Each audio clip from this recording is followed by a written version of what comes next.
Pour tous ceux qui ne me connaissent pas, je suis Mélanie, spécialisée dans les problèmes digestifs tels que le SI, donc le syndrome de l'intestin irritable, le syndrome du côlon irritable, le SIBO, Small Intestin Bacteria Overgrowth et le système nerveux. Mon objectif est de t'aider à retrouver une vie sans symptômes et à reprendre le contrôle de ton corps pour une vie plus sereine et libre. Bienvenue dans le nouvel épisode de La révolution de ton intestin. Alors, on va parler de quoi aujourd'hui? On va parler d'un phénomène, d'un petit truc qui fait chier et qui est dans notre intestin et qu'on ne sait pas quoi faire avec. Vous savez peut-être de quoi je parle? Non? Le SIBO. Eh oui, en tant que spécialiste du SIBO, j'avais envie aujourd'hui de t'en parler. J'avais envie qu'on aille de long en large, du plus profond de ton intestin pour clarifier une bonne fois pour toutes, merde, c'est quoi le SIBO? Parce qu'on voit tellement d'informations sur Internet, faut tuer, faut pas tuer, faut ci, faut ça, mais en fait le SIBO, c'est quoi au final? Ben, si tu sais pas, moi je suis là aujourd'hui pour clarifier tout ça pour toi. Alors, le SIBO, comme je disais, on va en parler en profondeur. C'est quoi? C'est comment on le teste, les symptômes, les causes profondes et surtout, bien sûr, à la fin, qu'est-ce qu'on fait avec ça? Une bonne fois pour toutes, essayons de clarifier tout ça parce que du coup, il y en a marre. Alors, pour commencer, avant toute chose, c'est quoi le SIBO? En anglais, on dit Small Intestin Bacteria Overgrowth. Qu'est-ce que ça veut dire? Kézako. Le SI, ça veut dire qu'en gros, il y a une toute petite bactérie qui s'est dit, tiens, et si je me mettais à grossir dans ton intestin? Parce que je trouve ça chouette. Et du coup, je vais perturber tout le reste de ton corps. Ah, bon, bah en gros, c'est quoi? C'est juste une dysbiose. Peut-être que tu ne sais pas ce qu'est une dysbiose. Une dysbiose veut dire qu'il y a plus de mauvaises bactéries que de bonnes bactéries dans ton intestin. Alors, il ne faut surtout pas l'oublier. Le SIBO n'est pas une maladie, n'est pas une cause profonde, car au final, ça reste une dysbiose. Donc, il faut le traiter comme une dysbiose. Et ouais, peut-être que tu savais pas peut-être ça, mais moi, je suis là pour clarifier avant tout. Et ce que j'aimerais clarifier, c'est qu'un SIBO, à la base, c'est lié à une dysbiose. C'est une dysbiose qui veut dire qu'on a une infection bactérienne. Et une infection bactérienne, il y en a plusieurs dans ton intestin. Alors, celles qui nous tracassent le plus et qui sont liées au SIBO, il y en a des différents. Donc, je vais en énumérer quelques-unes pour toi, histoire de te donner plus d'indications de ce qui se passe dans ton corps. Alors, la première de toutes, c'est la Bilophila. Bilophila, c'est une mauvaise bactérie qui, elle, à la base est dans notre intestin. Elle est saine et elle est gentille. Mais quand il y a une réduction des bonnes bactéries, comme Lactobacillus bifidobacterium, eh bien la Bilophila augmente. Et c'est là qu'elle devient et elle tourne en type de SIBO. Particulièrement, celle-ci dégage un gaz. Et son gaz, c'est de l'hydrogène sulfite. Car oui, on a des infections bactériennes et chaque infection a son gaz. Et c'est très intéressant du coup. Et ça nous donne beaucoup d'informations quand on fait des tests. Et je vais venir quel type de test il faut faire. Là-dessus, il faut clarifier une bonne fois pour toutes. Car il y a ce test de respiration qui est trop mis en avant. Mais moi, je vais t'expliquer pourquoi je ne l'utilise pas dans ma pratique dans un moment. Ensuite, on a d'autres types de bactéries, infections bactériennes qui est possible de trouver dans ton intestin. Et la première, tout le monde la connaît, Escherichia coli. Et oui, c'est une mauvaise bactérie. De base très bonne, elle est censée faire du bien, attention, mais du coup, quand elle grossit et qu'elle prend plus de place dans le royaume, eh bien malheureusement, elle devient méchante. Et qu'est-ce qu'elle fait, la petite méchante? Eh bien, elle perturbe l'environnement du microbiote, mais elle va aussi relâcher énormément de gaz. Et ce sera le gaz sulfite. Ce sera donc un autre type de gaz. Pour finir, nous avons aussi un autre type de SIBO. Et attention, je dis bien attention, parce que celle-ci n'est pas une infection bactérienne. On l'appelle les méthanobraniveurs. Ce sont des archées. Ce sont un autre type, on va dire, un autre type d'être vivant ou quelque chose de vivant qui est dans ton intestin. Et celles-ci, elles s'appellent les méthanobrévibactères. Et celles-ci, ce qu'elles font, c'est qu'elles relâchent énormément de méthane. Elles sont censées avaler les gaz relâchés gentiment par les bonnes bactéries, l'hydrogène sulfite, le sulfite, elle les transforme en méthane et hop, ça disparaît dans ton intestin. Malheureusement, quand il y en a trop et beaucoup trop, les méthanobrévibactères, malheureusement, relâchent énormément de gaz et le méthane. Et ça fait quoi? Bah, ça te bloque. C'est très, très lié avec la constipation. Je le retrouve beaucoup, beaucoup dans mes patients qui ont un SI, constipation, ou un SIBO, ou qui ont simplement de la constipation. Donc voilà, tout ça, ce sont tout ce qui est lié au vrai SIBO. Et du coup, il y a justement des études qui ont bien montré que le SIBO, ça se définit par une infection bactérienne et pas par un gaz. Ce fameux test de respiration, que tout le monde en parle, que tout le monde dit il faut que tu fasses pour connaître ton gaz, et une fois que tu connais ton gaz, on va pouvoir le tuer. Mais en fait, ce test, malheureusement, il montre scientifiquement et prouvé scientifiquement qu'il n'est pas fiable, qu'il y a beaucoup trop de faux positifs et beaucoup trop, malheureusement, qui peuvent t'indiquer que tu as un SIBO. Ils te donnent ton gaz et puis c'est tout. Qu'est-ce qui se passe après? Bah, tu prends des antimicrobiales. Mais est-ce qu'on a réellement besoin de tuer le SIBO? Est-ce que c'est vraiment la solution? On a un SIBO, paf, on va et on le tue et c'est fini. Moi, j'aimerais rappeler une petite chose par ici, c'est que le SIBO, il est là parce qu'il y a un manque de bonnes bactéries. Mais s'il est là, c'est parce que nos bonnes bactéries, la fameuse Lactobacillus, Bifidobacterium, Akkermansia menifera, Faecalibacter pronitzii, ne sont plus présentes. Elles ne sont plus présentes parce qu'on les a soit tuées avec des antibiotiques, soit ça fait des années qu'on ne les nourrit pas parce qu'elles adorent les fibres. Et le fait qu'elles ne soient plus présentes, elles ne peuvent pas te défendre dans le royaume. Donc, du coup, ça laisse la place aux autres. Donc, moi, je me dis, est-ce que c'est réellement la solution de tuer le SIBO? Est-ce qu'il faut tuer le SIBO pour se sentir mieux? Pour ma part, j'en ai eu deux. Et je peux te dire que dans les deux que j'ai eus, eh ben, le premier, j'ai suivi tout le protocole naturel, le régime FODMAP, les antibiotiques et tout le patatras. Qu'est-ce qui s'est passé? Bah, il est revenu. Eh oui, malheureusement, il est revenu. Mais en plus de ça, il est revenu avec des copains et avec des symptômes. Alors, je te garantis que c'était pas facile pour moi. Donc, bien sûr, c'est mon expérience. Tout le monde est différent. J'ai des patients qui viennent me voir en me disant j'ai eu un SIBO, on m'a donné des antibiotiques, j'ai reçu, j'ai pris le régime FoodMap, tout allait mieux dans ma vie, je revivais, mais au bout de 6 mois, tout est revenu. Je ne comprends pas pourquoi. D'autres m'ont dit après 6 mois, quelques symptômes sont revenus, mais pas tout. Je me sens quand même mieux. Et d'autres, ben, écoute, c'est peut-être de base qu'ils n'avaient pas un SIBO, ils ont peut-être traité autre chose, donc ils ne ressentent plus rien. Mais celle-ci, je peux te dire, c'est rare. Mais si ça t'arrive, eh ben écoute, j'en suis très très contente pour toi parce qu'avoir un SIBO, bah, je te garantis que c'est pas très très très cool et que c'est pas génial. Alors, dans ma pratique, je n'utilise pas ce test de respiration et je vais t'expliquer pourquoi en détail. Alors déjà, je trouve ça très limitant.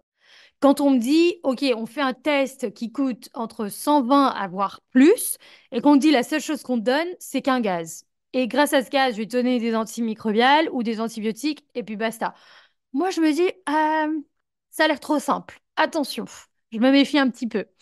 Mais il n'y a pas que ça. Bien sûr, il y a des études scientifiques qui montrent bien que le test respiratoire, eh ben, il y a des limitations et qu'il y a justement des pourcentages qui montrent qu'il y a trop de faux positifs. Alors, avant tout, la variabilité de l'emplacement du SIBO. Alors, le SIBO peut se produire dans différentes parties de l'intestin grêle. Donc, les tests respiratoires ciblent souvent la partie supérieure de l'intestin grêle. Mais la prolifération excessive de bactéries peut se trouver du coup dans les parties inférieures. Cela peut entraîner des résultats faussement négatifs car les bactéries responsables du SIBO peuvent ne pas atteindre le site de test. Alors oui, il y a beaucoup de faux positifs, mais il y a aussi beaucoup de faux négatifs. Donc du coup, ce test, il n'est pas fiable, il ne nous donne pas grand-chose. Les faux positifs, j'en viens pour t'expliquer plus en profondeur pourquoi. Certaines habitudes alimentaires et conditions sous-jacentes peuvent entraîner du coup des niveaux élevés de gaz, conduisant à des résultats faussement positifs, car certaines personnes ont naturellement plus de gaz d'hydrogène ou de méthane, ce qui peut être confondu avec le SIBO. Et il y a aussi la constipation. Beaucoup de gens ont une constipation, mais pas forcément en SIBO. Donc, ils créent énormément de gaz à cause de la constipation parce que c'est bloqué dans le côlon. Donc, le fait d'être bloqué, ça fermente, ça crée des gaz. Donc, ça peut être aussi confondu avec un SIBO. Donc, s'il faut, t'as pas beaucoup de problèmes, il faut juste, hop, débloquer ou déboucher tout ça. Et c'est tout. Pas forcément avoir un SIBO derrière. Donc, du coup, beaucoup de gens ont juste une constipation, mais ça peut être confondu avec un SIBO. La précision des tests respiratoires peuvent varier en fonction du test spécifique utilisé et du laboratoire qui réalise l'analyse. Certains tests ont une sensibilité et une spécificité plutôt élevées que d'autres, impactant ainsi la précision du diagnostic. Et oui, il y a beaucoup de gens qui disent non, il faut faire le lactulose, non, il faut faire le glucose, non, il faut faire ci, non, il faut faire ça. Du coup, lequel est réellement le mieux? Alors apparemment, selon les études, ce serait le glucose qui serait beaucoup plus fiable et il pourrait réellement nous donner plus d'indications que oui ou non, tu as un SIBO. Mais pour moi, ça reste très limitant et c'est quelque chose que je n'aime pas utiliser dans ma pratique. Ensuite, les problèmes de collection et d'échantillonnage de l'air expiré. Alors oui, c'est très complexe, je trouve, comme test, il y a tellement de règles autour, il faut faire attention à tout ce que tu fais, à ce que machin. Et si tu le fais mal, bah du coup, on dit quoi à la fin? Bah désolé, votre test ramène rien. Et là, tu te retrouves à dire, bah ouais, mais j'ai payé, qu'est-ce qui se passe? Qu'est-ce que je fais maintenant? C'est quoi les étapes? Donc du coup, ce test a beaucoup de limitations. Donc, une collection et un échantillonnage approprié et de l'air expiré sont cruciaux pour la précision des tests SIBO. Donc, du coup, si les échantillons d'air sont inadéquats ou il y a une contamination qui peuvent, du coup, conduire à des résultats faussés. Donc, c'est vraiment, je trouve, très complexe. Il y a des instructions très strictes et ça peut amener facilement à se tromper ou à ne pas savoir comment le faire. Ensuite, qu'est-ce qu'on a? On a les restrictions alimentaires. Avant de passer un test respiratoire pour le SIBO, les patients doivent suivre un régime spécifique pour préparer leur système digestif. Mais les modifications alimentaires peuvent temporairement réduire les symptômes du SIBO, donc rendant la condition moins détectable pendant l'essai. Et puis même si votre corps peut mettre plus longtemps avant de réagir par rapport à ce que vous avez mangé, ben, si vous faites en même temps ce test, bon, bah voilà, il n'y aura aucune indication que vous avez ou pas un SIBO ou même voire un faux. Donc pour moi, c'est encore une autre limitation. Ensuite, qu'est-ce qu'on a? Nous avons le temps de transit rapide. Certains individus ont un temps de transit rapide à travers l'intestin grêle, ce qui du coup limite le temps disponible pour les bactéries de fermenter les glucides et donc de produire des gaz. Donc ça voudrait dire que ce transit rapide peut entraîner des résultats de tests respiratoires faussement négatifs, tout simplement. Et pour finir, nous avons le sous-type de SIBO. Alors le SIBO peut se manifester sous différents types. Donc, c'est-à-dire qu'il y a différents gaz, d'hydrogène, de méthane ou une combinaison des deux. On a même l'hydrogène sulfite. Et donc, certains tests respirateurs peuvent seulement détecter qu'un type de gaz, ce qui risque du coup de mal identifier le type de gaz de SIBO que tu vas avoir. Voilà, juste au cas où. Donc, pour finir dans tout ça, moi, je dis non au test respiratoire. Personnellement, je préfère utiliser le test du microbiote. Pourquoi? Eh bien, parce qu'il nous donne beaucoup plus d'indications. Il va nous donner l'infection bactérienne, Bilophila, Escherichia coli, Enterobacter, quel type de bactéries on va avoir, Klebsiella. Il va nous dire, et ça va nous permettre de savoir déjà le gaz, mais savoir aussi quoi faire par la suite, parce qu'on n'est que limité avec des antimicrobiales et ce n'est pas la seule manière pour se débarrasser d'un SIBO. Mais dans tout ça, qu'est-ce qui se passe? C'est que grâce à ce test du microbiote, on va avoir beaucoup plus d'informations sur ce qu'on veut savoir, sur la base de pourquoi tu as un SIBO, les bonnes bactéries. Et oui, dans tout ça, on les ignore tout le temps, on les reconnaît pas, on se dit, bon, bah, elles sont plus là, elles sont plus là. Mais non, elles sont plus là, mais il faut justement faire en sorte qu'elles reviennent. Il faut justement prendre soin d'elles. Donc c'est pour ça que je me concentre plus sur les bonnes bactéries que sur les mauvaises, parce que c'est grâce aux bonnes que les mauvaises vont disparaître. Voilà en gros pour t'expliquer pourquoi je n'utilise pas ce test de respiratoire et que je me concentre plutôt sur les tests du microbiote. Et par la même occasion, du coup, mon message aujourd'hui, c'est de te dire qu'il ne faut pas seulement tuer le SIBO et qu'il faut plutôt s'intéresser aux bonnes bactéries pour pouvoir dire au revoir à ton SIBO. Parce qu'à la base, il est là parce que les bonnes bactéries sont pas là. Bon, j'arrête tout de suite, je pense que je l'ai assez répété et je pense que c'est bon, c'est bien dans ta tête et c'est bien éclairé. Maintenant, on va parler de l'alimentation. Alors oui, ce fameux régime FoodMap qui est très utile pour le SI serait apparemment, selon les gens, disent que il serait bon pour le SIBO. Alors moi, je veux stopper tout ça tout de suite en disant qu'aucune étude scientifique montre que c'est utile pour le SIBO. Ce qu'il va faire, c'est qu'il va seulement réduire les symptômes, donc des symptômes présents de SI, parce que oui, je crois que c'est 76% de personnes atteintes du SI ont un SIBO, qui je trouve un peu bas comme pourcentage. Et quand on y réfléchit au final, le SI, la cause profonde, dysbiose, SIBO, on est toujours dans la même chose. Donc, que tu as un SI, tu as un SIBO, c'est pareil. La cause profonde, faut pas aller chercher plus loin, c'est une dysbiose. Et justement, j'ai fait un épisode sur le SI n'est pas une maladie. Je t'explique les causes profondes pour t'aider à guérir de ton SI. Je mettrai dans la description le lien directement vers cet épisode. Ça t'évitera d'aller chercher plus bas. Du coup, les études scientifiques, qu'est-ce qu'elles ont montré par rapport à ce régime FoodMap?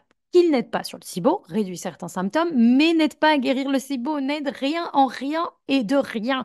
Parce que ce qui va faire malheureusement ce régime FoodMap, il y a une étude qui a bien montré, donc une étude a comparé des prébiotiques. Les prébiotiques, c'est quoi? Ce sont les fibres, c'est ce qu'on trouve dans le régime FoodMap puisqu'on enlève toutes les fibres. Et du coup, ils ont comparé un groupe avec des prébiotiques et un groupe avec un régime pauvre en FODMAP.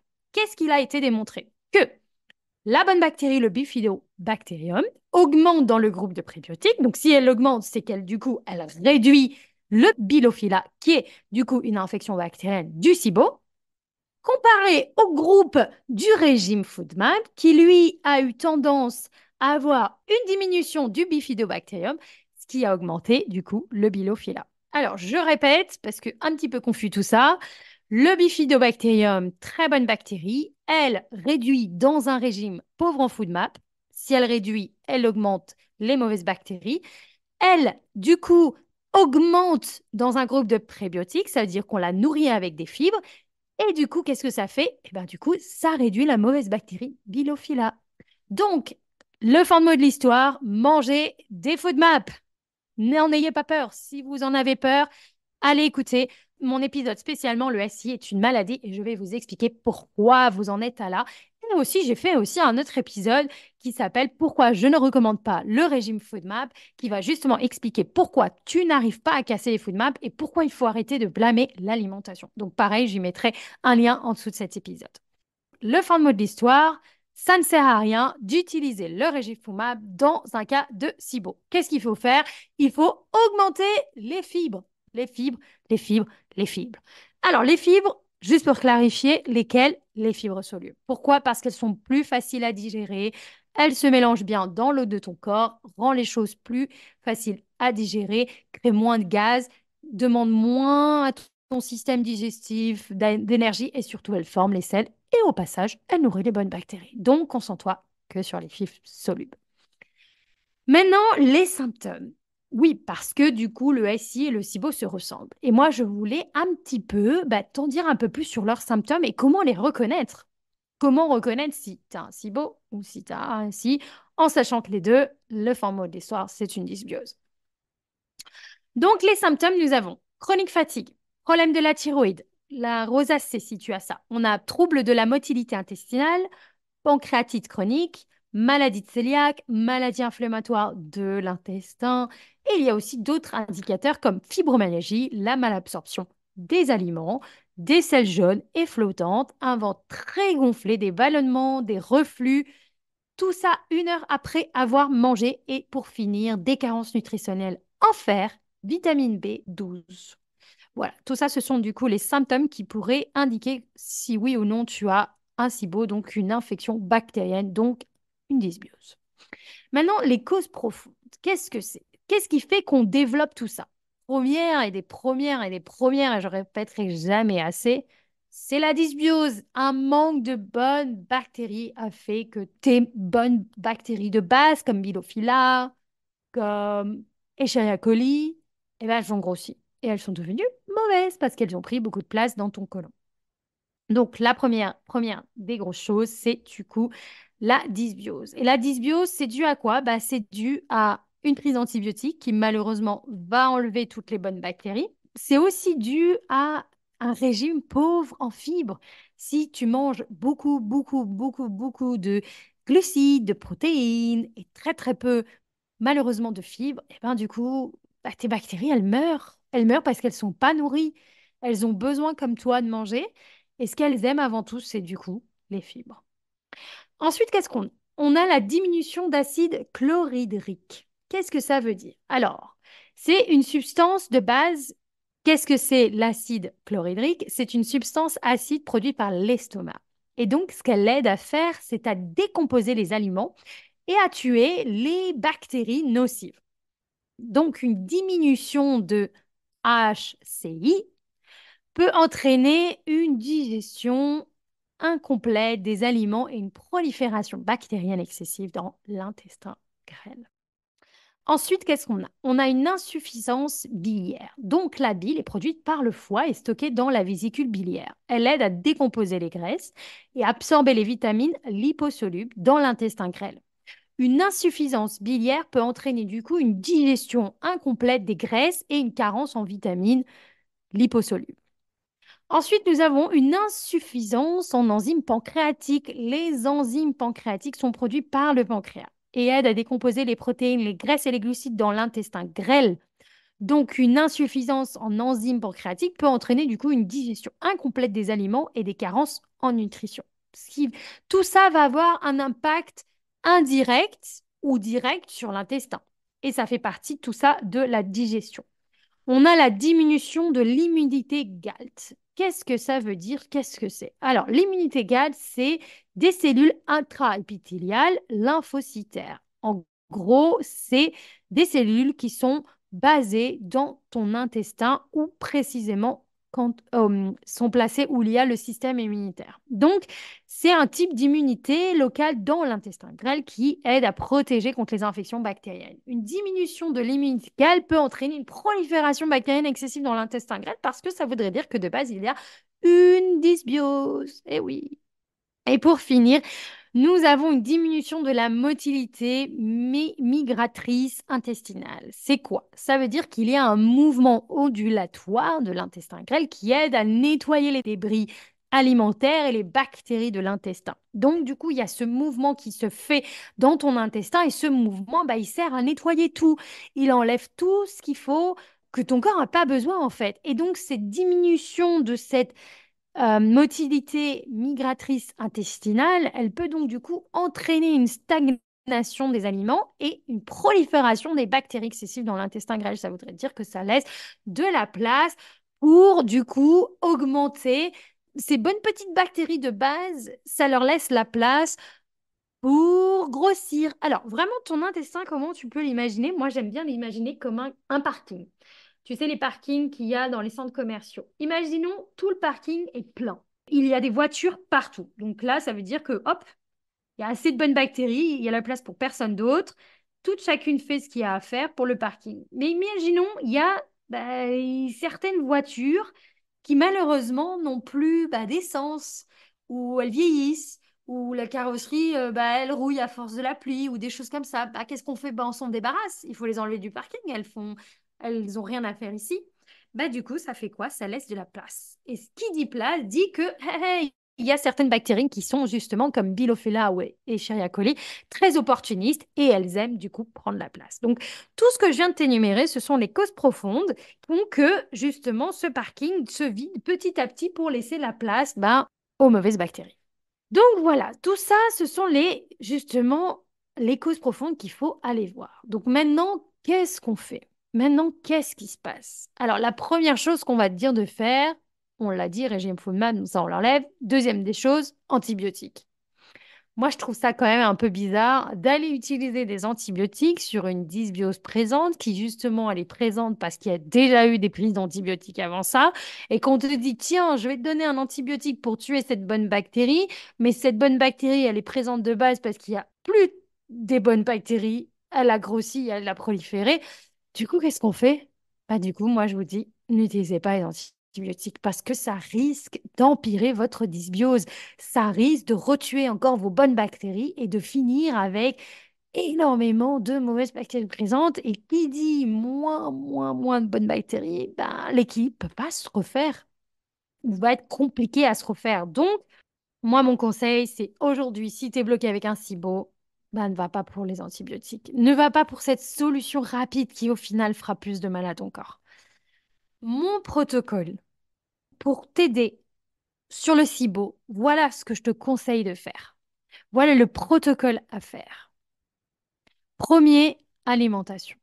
Je te disais fibres solubles. Ne n'enlève pas d'alimentation, ne les enlève pas, ça va empirer l'état de ton intestin, mais pas que. La frustration, la colère, se sentir privé de choses qu'on aime, juste parce qu'on nous a dit les aliments, c'est eux à blâmer. Du coup, le système nerveux, lui, ben, ça le bloque complètement. Et qui dit un système nerveux dit une motilité ralentie. Qui dit une motilité ralentie dit que les selles restent trop longtemps dans l'intestin. On réabsorbe les mauvaises bactéries, elles retournent dans l'intestin, elles retournent dans la flore microbiale et elles perturbent tout ça. C'est vraiment un cercle sans fin. Donc, du coup, alimentation, fibre, fibre, fibre. Nourris tes bonnes bactéries, concentre-toi sur elles, donne-leur tout ce dont elles ont besoin parce qu'elles vont te le rendre, mais te le rendre bien. Parce qu'elles vont défendre le royaume, mais en plus, tu leur donnes des vitamines, des minéraux, mais c'est pas qu'à elles tu les donnes aussi à toi. Donc, ça va t'aider à redonner un coup de boost, moins sentir la fatigue, avoir une meilleure digestion contrairement à ce qu'on pense et débloquer surtout cette constipation avant tout. Donc, fibre, fibre, fibre. Ensuite, travailler sur la digestion haute. Tous les causes profondes que je t'ai énumérées, ça ramène à l'estomac, au pancréas, à la vésicule biliaire, au foie. Tu sais, quand on a de mauvaises bactéries présentes dans l'intestin, elles relâchent pas que du gaz, elles relâchent aussi des toxines. Eh oui, elles sont mignonnes, elles te donnent plein de choses. Ces toxines, on les appelle les lipolysaccharides. Et qu'est-ce que ça fait au corps, ces lipolysaccharides? Eh bien, ça fait bobo. Ça mène trop de toxines dans l'intestin, mais ça perturbe et engorge le foie. Parce que, du coup, ces toxines sont présentes, le corps les voit, les envoie au foie pour les détoxifier, il les emmène dans tes selles. Malheureusement, t'es constipé, t'évacues pas. Et ben du coup, les toxines sont réabsorbées, sont renvoyées dans le foie. Et pareil, c'est un cercle sans fin. Et qui dit sans fin dit une cascade de symptômes d'inflammation, de fatigue, de perturbation du système digestif. Et ça va même plus loin à développer des maladies auto-immunes et à développer d'autres maladies. Donc, ça suffit. Il faut une bonne fois pour toutes. Allez, on met les mains dans le cambouis et on s'occupe de tout son corps, mais on va respecter le sens du système digestif. Donc, premier, la bouche, l'alimentation. Deuxième, digestion haute, foie, pancréas, vésicule biliaire, estomac. Ensuite, qu'est-ce qui se passe? Eh bien, on va en dernier s'occuper sur le système nerveux. Et oui, le système nerveux étroitement lié à l'intestin et le cerveau par le nerf vague. Donc, si on a un système nerveux bloqué en mode sympathique, alors pour t'expliquer vite fait si tu connais pas, le système sympathique, c'est le système qui est en gros là pour te protéger et il sera toujours là pour te protéger. Donc, c'est celui qui va te mettre toujours en colère, t'énerver, t'agacer, relâcher des hormones de stress. Tu seras jamais dans un bon état. Ça, c'est celui-là. Et l'autre, c'est le système parasympathique. Lui, c'est le plus sympa. Lui, il est cool. C'est ton poteau. C'est celui que tu as envie d'avoir tout le temps avec toi. Parce que lui, il va t'aider à digérer, mais il va tout faire fonctionner comme il faut. Il va créer ses mouvements de sel. Il va absorber, il va permettre à l'acidité gastrique de sécréter, d'en avoir assez dans l'estomac pour pouvoir protéger contre les mauvaises bactéries, mais casser correctement les aliments pour qu'ils arrivent en tout petit sur un plateau d'argent pour tes bonnes bactéries. Parce que s'il n'y a pas tout ça, s'il n'y a pas d'acidité, s'il n'y a pas d'enzyme pancréatique, s'il n'y a pas de bile, tu ne peux pas casser les aliments, ils arrivent trop gros et les bactéries, le peu qui t'en reste, les refusent parce que ne peuvent pas les manger. Donc, vraiment, travailler sur le système nerveux est aussi essentiel. Essayez au maximum, pas de contrôler parce que le stress ne se contrôle pas, mais essayez au maximum de réussir à calmer son corps quand on a un état de stress. C'est-à-dire choisir un autre chemin, choisir le chemin du système parasympathique. Donc, après un coup de stress, ne pas rester bloqué en coup de stress et aller du coup augmenter, activer ce système parasympathique. J'aimerais finir cet épisode en vous disant juste une seule chose. Et la dernière, je pense que ça vous intéressera, c'est les antimicrobiales. Est-il nécessaire d'utiliser des antimicrobiales à chaque fois qu'on a une infection bactérienne ou un SIBO? Et là, j'ai envie de dire non. Il n'y a aucune obligation. Moi, je recommande de faire le test du microbiote parce que ce test dira s'il y a ou pas une infection bactérienne, donc s'il y a un SIBO, il pourra te donner une indication sur quel type d'infection bactérienne, mais il te donnera aussi une indication sur les bonnes bactéries, si elles sont présentes ou pas présentes. Et justement là, avec l'aide d'une experte ou d'un expert, pourra définir si oui ou non tu as besoin d'antimicrobial. Personnellement, je l'utilise très rarement dans ma pratique. Si je l'utilise, c'est parce qu'il y a vraiment trop de mauvaises bactéries. Il y a sûrement Escherichia coli, on a un Bilophila et Méthenobravitaire qui est aussi présent. Donc, du coup, je préfère à ce moment-là l'utiliser. Mais attention, attention, attention, attention. Une grosse chose à savoir sur les antimicrobiales, il ne faut pas les utiliser plus de 2 à 3 semaines parce qu'il y a des études qui montrent que justement les antimicrobiales peuvent aussi altérer la flore. Donc ça sert à quoi d'essayer d'un côté de nourrir les bonnes bactéries pour après leur filer les antimicrobiales qui vont encore les perturber? Ah, ça sert à rien. C'est déjà encore un casse-tête. Donc moi, je suis là pour te faciliter la vie. Ne les utilise pas plus de 3 semaines. Et si on te dit l'inverse, va voir quelqu'un d'autre. Essaye de te renseigner, essaye de voir. Mais il y a des études justement qui montrent bien que les utiliser sur une longue période, c'est pas ce qu'il faut faire. Voilà, voilà. Beaucoup, beaucoup d'informations, beaucoup de choses à partager. J'espère qu'au moins ça t'a éclairé, ça t'a permis de voir ton SIBO sous un autre angle. Parce que c'est une question, pour moi, ça a toujours été important. Mais quand c'est une question de ma santé, bah moi, j'aime savoir ce qui se passe. J'aime savoir quoi faire. Et surtout, j'ai besoin d'avoir différentes façons de voir les choses. Parce que oui, je suis désolée, la santé, malheureusement, c'est pas qu'une seule chose. C'est pas qu'une seule manière. Chacun a sa manière, chacun l'apprend différemment. Il y a trop, peut-être ou pas assez, je sais pas, mais différentes façons. Il y a naturopathe, nutritionniste, nutrithérapeute. Et ça, malheureusement, fait que ben, les approches peuvent être différentes.